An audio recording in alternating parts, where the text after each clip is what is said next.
اور وہ وقت بھی قابل ذکر ہے جب کہ ابراہیم علیہ السلام نے اپنے باپ سے اور اپنے قوم سے فرمایا. ابراہیم علیہ السلام نے پہلا اپنے باپ سے، اس کے بعد میں اپنے خاندان والے یعنی اپنے قوم سے فرمایا کہ میں ان چیزوں کی عبادت سے بیزار ہوں جس کو تم خدا کو چھوڑ کر، جو مخلوقات کو تم خدا ٹھہرا کر ان کے بت بنا کر تم اس کی عبادت کرتے ہیں، میں اس سے بیزار ہوں.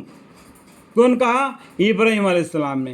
ہمارے محمد مصطفیٰ صلی اللہ علیہ وسلم کی امت کس کے سنت پر چل رہے؟ ابراہیم علیہ السلام کے سنت پر چل رہے. آپ نماز میں درود شریف پڑھتے ہیں تو ابراہیم علیہ السلام کا نام آتا ہے کیا نہیں؟ محمد مصطفیٰ صلی اللہ علیہ وسلم کا نام آتا ہے کیا نہیں؟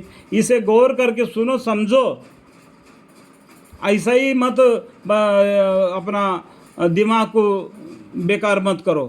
اپنی قوم سے فرمائے کہ ان چیزوں کی عبادت سے بیزار ہوں جس کو تم عبادت کرتے ہو.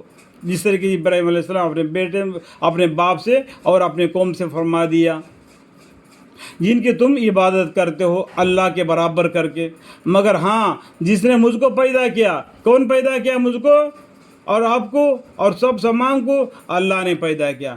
پھر وہی مجھ کو رہنمائی کرتا ہے، وہی میرا اچھی اور برے کاموں کی دیکھ بھال کرتا ہے. اور وہ اس عقیدہ کو اپنے اولادوں میں بھی ایک قائم رہنے والی بات کر گئے. اس طریقے سے آپ نے آگے بعد آنے والی نسل کو یہ بات کہا گئے کہ شرک نہیں کرنا، اللہ کے برابر کسی کو عبادت نہیں کرنا. ایک اللہ ہے، وحدہ لا شریک ہے، اسی کی عبادت کرنا کر کے پیچھے آنے والے ان کے اولاد کو بتا کے چل دیے ابراہیم علیہ السلام نے کہ قائم رہنے والی بات کر گئے، تاکہ ہر زمانے میں مشرک لوگوں شرک سے باز آتے رہے. ہر زمانے میں جو مشرک لوگ ہیں، ابراہیم علیہ السلام کا قصہ پڑھ کر وہ باز آ جائے. اگر باز نہ آئے، سرکشی زندگی گزار دیا، تو آج تو دنیا میں عیش ہے اور کل قیامت کے دن جنت ہے جس میں آگ ہے. نار اللہ الموقدۃ تطلع الافئدہ انہ علیہ موصدۃ فی امد ممددہ.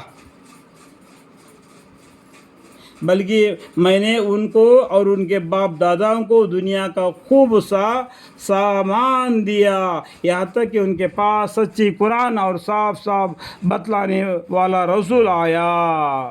بلکہ میں نے ان کو اور ان کے باپ داداؤں کو دنیا کا خوب سا سامان دیا، یہاں تک کہ ان کے پاس سچا قرآن و صاف صاف بتلانے والا رسول آیا. ان لوگوں کو کیا کیا؟ مال دیا، پیسہ دیا، تو اسے گھمنڈ آ گیا.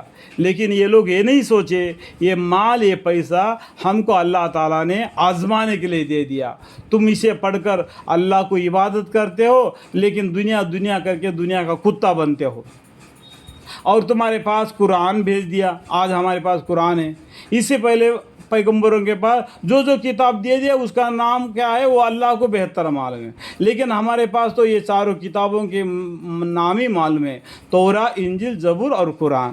اور رسول جو پیغمبر ہے، ان سب کو ان لوگوں نے قرآن کو بھی نہیں مانا اور اس پیغمبر کو بھی نہیں مانا جو سچے قرآن اور صاف صاف بتلانے والا رسول آیا. پھر بھی ان کے کہنے پر نہیں آیا. اس قرآن کو اس پڑھے نہیں، سنے نہیں، اور وہ پڑھ کے سناتے ہیں تو بیچ میں گل مچا دیتے ہیں تاکہ کوئی سنا نہ. اللہم اغفر لی. ایسا غلط کام کرنا بڑا گناہ ہے. اور جو اچھا کام نہیں کر سکتے تو برا کام بھی تو مت کرو.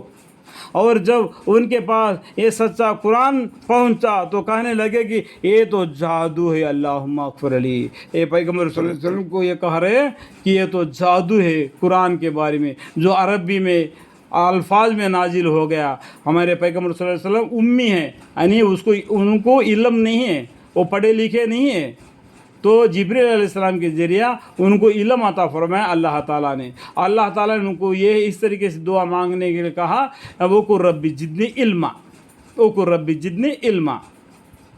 کہ ہمارے پیغمبر صلی اللہ علیہ وسلم بالکل نا پڑھ ہے، اللہ تعالیٰ نے ان کو جبرائیل علیہ السلام کے ذریعہ قرآن نازل فرمایا، ان کو قرآن کی تعلیم دے دیا اور بھی دین کی تعلیم دے دیا اللہ تعالیٰ نے۔ یہ سچا قرآن پہنچا تو کہنے لگے یہ تو جادو ہے، اللہم اغفر لی، اللہم اغفر لی۔ کیسا گندی بات، کیسا گناہ کے بات کہہ دیا، اور ہم اس کو نہیں مانتے۔ اللہم اغفر لی، اللہم اغفر لی، اللہم اغفر لی، اللہم اغفر لی اور اللہم اغفر